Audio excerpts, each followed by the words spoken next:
হযরত ওমরের বিবির ঘুম ভেঙে গেল। হযরত ওমরের বিবি টুকরে টুকরে কান্দে। হযরত ওমরের বিবির কান্নার আওয়াজে ওমর ঘুম থেকে উঠিয়া বিবির কাছে গিয়ে বলেন, বিবি রে, তোমার চোখের ভিতরে কেন পানি? তুমি কিসের জন্য কান্না করতেছো জানতে চাই। ওমরের বিবি ডাকতে বলেন, স্বামী গো, আমি আজকে ঘুমের ঘরে আজিব একটা স্বপ্ন দেখছি গো স্বামী। যেই স্বপ্ন দেখার জন্য আমি কাঁদতেছি, যেই স্বপ্ন দেখার জন্য আমি কাঁদতেছি।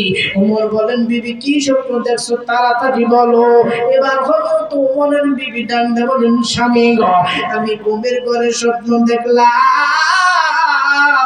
যে নবী মুহাম্মদকে মারার জন্য আপনি তরবারির ভিতর বিষ মাখাইতেছিলেন। যে নবী মুহাম্মদকে মারার জন্য দাঁড়া তরবারি রেডি করছে, আমি স্বপ্নে দেখি সেই নবী মুহাম্মদের দরবারে যাইয়া আপনি হিলিয়া দুলিয়া আল্লাহর কোরআনের তেলাওয়াত করতেছেন। জোরে জোরে বলুন মুসলমান সুবহানাল্লাহ। ওমর ডাকতে বললেন, বিবি রে,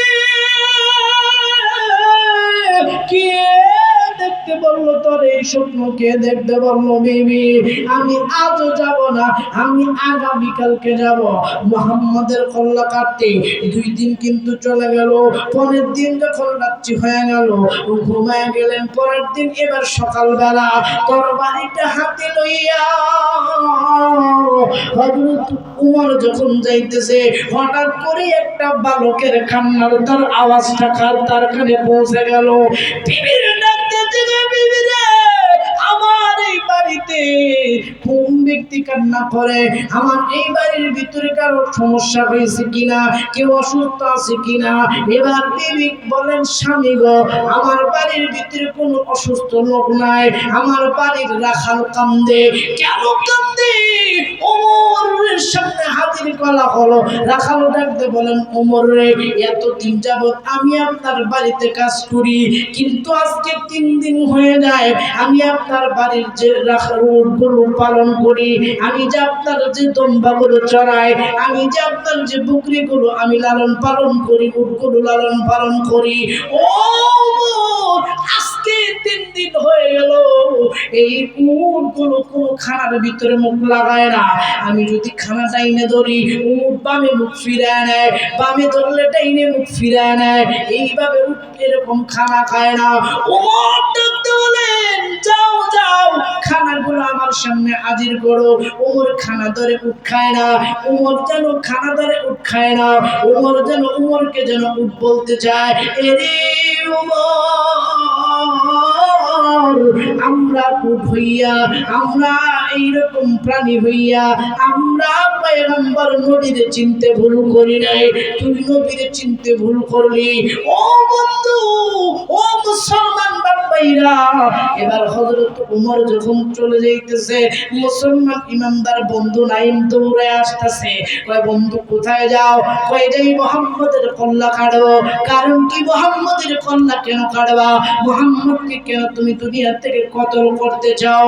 এবার ওমর ডাকতে বলেন, বন্ধু, মুহাম্মদ এক আল্লাহর কথা বলে, মুহাম্মদ কালিমার কথা বলে, মুহাম্মদ কুরআনের কথা বলে, মুহাম্মদ আমার বাপ দাদার ধর্মে চুনকালি লাগায়। এ বন্ধু, এই জন্য মুহাম্মদের কল্লা কাটবো। এবার ওমরকে বলেন, বন্ধু, যে কোরআনের কারণে তুমি মুহাম্মদের কল্লা কাটবা, যায়া দেখো তোমার বোন ফাতেমার বাড়িতে ওই আল্লাহর কোরআনের তেলাওয়াত চলতেছে। জোরে জোরে কন্যা মুসলমান সুবহানাল্লাহ। এবার ওমর ডাকতে বলেন, বন্ধুরে, তোর কথা যদি সত্য হয়, আগে আমার বোন ফাতেমার বিচার হবে, ভগ্নিপতির বিচার হবে, এরপরে আমি মুহাম্মদের কল্লা কাটবো। ও বন্ধু, ও মুসলমান ভাইরা, এবার দৌড়ে যখন ওমর যাইতেছে, ওমর যাওয়ার পরে যখন ফাতেমার দরজায় দাঁড়াইলো, দাঁড়ানোর পরে ফাতেমার দরজা থেকে, ফাতেমার ঘরের থেকে আওয়াজ আসতেছে, ما أنزلنا إليك القرآن لتشقى কুরাইশ